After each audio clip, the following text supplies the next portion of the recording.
It's Smack the Guru. I just seen BMF season 2 episode 9. Boy, this was hilarious. It was so much stuff that had me laughing in this episode.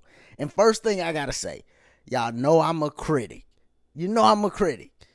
The acting in this was not good at all, dog. Some of the scenes in this, dog, was just like, what's going on? But I love the show. I love the story. You know, I know they got a lot of young actors that still gotta grow. You know what I mean? But nah, it wasn't it. That's just the critic. I gotta get that out the way. Alright, now if this your first time here, make sure you subscribe, check out the other content, click the like button. But I had to get that out the way, man. Now, as far as the episode and the things that happened, first off, Charles then got put out the house by his daughter. Nicole like, yo, just leave, Dad. You done enough. She hit him with the, you done enough. Gonna leave. Lucille catches the chick that was cheating with him, and her little goofy self, she comes over and just get to emptying out her purse in front of Lucille. And Lucille was able to piece things together, find out. But I will say, and you got to remember, Lucille and Charles are the most seasoned actors on the show. They scenes be on point, like without a shadow of a doubt. Don't think I was talking about them when I'm saying talking about these scenes. Lucille and Charles are the most seasoned actors, and Detective Bryant.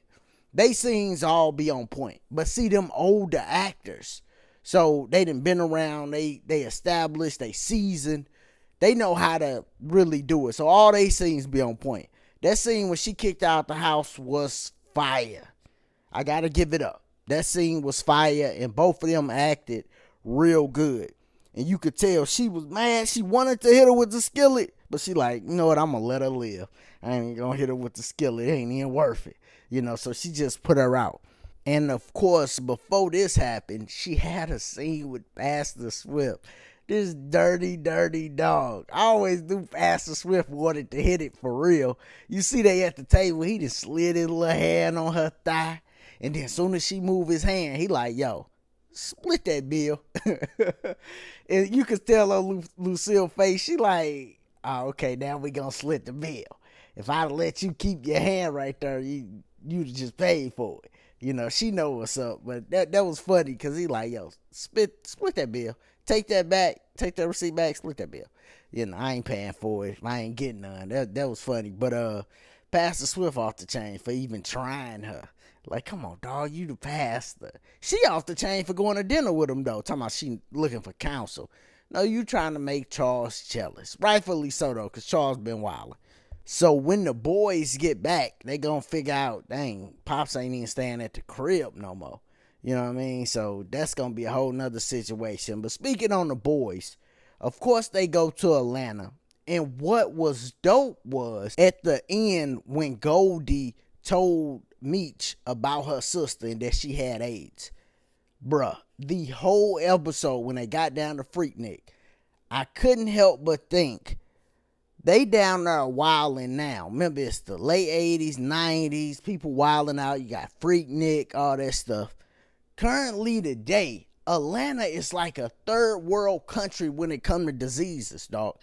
Like, you better strap up. You go down there. Then you got all them Bo Jacksons down there playing the field. You know what I mean? Them switch hitters. You see what I'm saying? So, yeah, you gotta strap up. You go to Atlanta, dog. It's wild down there. I'm telling you, it's like a third world country down there when it comes to diseases. People was running around with a lot of stuff. People ain't getting tested, you know. And then her sister, she caught it early, so she probably didn't even know to go get tested and stuff like that. But now, today, it's still like that. People ain't getting tested and people running around with all type of stuff, man. So you better wear that Jimmy you go to Atlanta. You do not want to go out like Willie Lump Lump. You see Meech down there hitting strippers, boy, you got to be careful. You know, no matter what you do, you got to be careful everywhere. But especially when it's like hubs like that, like high hubs, you got to be careful, man. Because you just want to be safe and live a long, healthy life. Which leads us into Ty, who got knocked off, man. That part I didn't like. 'Cause I like that character. I'm like, dang, they knocked out. And then Meech had to go take the chain back up to, I think that was one of the city girls. Man, that scene. Come on, y'all. Come on, y'all. Like, really? Like, we know Meech is a younger actor, right? We know that. They could have at least helped him out and put him with an actor, just an actress, just a real actress. They got him with a city girl. Come on, man. Like, help him out a little bit. Like, come on. You know he about to do this powerful scene. Put him with an actress so he can at least have, or a seasoned actress too, where he can have somebody to really play off of and that can help him in a scene. Like, God. But man, that scene was bad. But they knocked off Ty. Then you got the scene with B, Mickey, and T with them on the roof. That was another funny scene. I'm like, oh God, BMF is getting wild, man. This episode, they got wild. I like that Detective Veronica, Detective Bryant still getting it in. Remember what I said. She gonna get knocked off.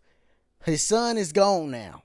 It's gonna be her. I think the Detective Veronica gonna get knocked off. And I'm saying I think. I ain't read no script and then you don't gotta come back and tell me 2 weeks later if it don't have, man, you wrong. I knew you was gonna be wrong. People be putting that in the comments I'm like, dude, I'm watching it just like y'all. You know what I'm saying? I'm not saying I'm always right. I'm just telling you what I think gonna happen. You know what I'm saying? And I always say at the end, what do you think gonna happen? And there be people in the comments that put what they think gonna happen. Like, nah, I don't agree with you, and then they put their stuff. That's cool, you know what I'm saying? But you don't got to come back 2 weeks later and put in the comments, I knew you was wrong, Mac. You like, okay, good, dog. You got it. Now, the last thing I'm going to touch on before we get out of here is Lamar and Mo. Another scene that was god-awful, man, when he was choking her. Oh, my God. Bruh. But let's talk about what actually, happened and what could happen from that. We know that Meech gonna be on his head. I mean, you knocked off Mo, and he didn't call his daughter or answered the phone when his daughter called. So it's some people that know it was him that was there. I don't know why he answered that phone. That was super goofy. It was goofy to knock her off. I mean, it was goofy for them to be sitting up doing dope together anyway. Then she talking about, yo, here's some crack. Yeah. That's when Lamar just knew, like, hold on, something up. You pull some crack out? Like, that part was funny as hell, dog. Like, I don't care, man. Can't no girl get me to smoke crack, dog. Ain't no way. I ain't gonna be doing coke, though. They was wilding with that. But then for her to be like, yo, let's take it to another level, hit the crack, it's like, no. So, of course, he like, yo, you hit it first. She really didn't want to hit it, but she hit it and almost died off of hitting it. Then he choked her out. Which, when he started choking and throwing her around, I'm like, oh, God. I think the girl that played Mo, she was pregnant this season. Like, pregnant in real life. And they probably had to bring another chick in to do that whole little fight situation, and then they had to probably like blur her face out a little bit. And of course they probably gonna cremate her body just like they did the dog Blackie, right? But the way he be talking to his cousin Darnell Rollins, his character, the way Lamar be talking to him is so reckless, dog. You just knocked off the girl that knew a lot of your information, or at least maybe could have helped you down the line, maybe, the way you talk to your cousin is gonna make him turn on you too. And you literally ain't gonna have nobody. But he throwing his TV, breaking it and all that. It's like, dog, they gonna press your cousin and he gonna be willing to give up information that he wouldn't normally give up if you wasn't treating him so bad. So I can really see that happening where they can't catch up with Lamar. Because remember, they cannot catch Lamar for some reason. Nobody in the city can catch him. They don't see him nowhere. and then he just pop out and be blowing dudes head off, so that's how he be moving. But if they could catch his cousin will snitch on him just by the way he be getting treated by Lamar. I think that'll happen. So that's a big possibility. But it's Smack the Guru, man. Y'all let me know what y'all thought about this episode. I thought it was hilarious. It was some scenes that definitely was really good. Lucille probably got the scene of the episode. To me, the scene with Meech and Ty and T when they was at the apartments at the beginning before he got knocked off, that was good. The scene with Goldie was good before she got to her sister. That was just wild with her sister, pop out off the bed and hit the ground. The scene when they actually walked in there and Goldie was calling Mickey String Bean, that was good. And then you had a bunch of scenes where they missed on, but the more these people act, they'll get better and better and better. But again, let me know your thoughts on the episode. If this was your first time here, make sure you subscribe, click that like button, check out the other content, and as always, man, y'all be easy, be safe, peace.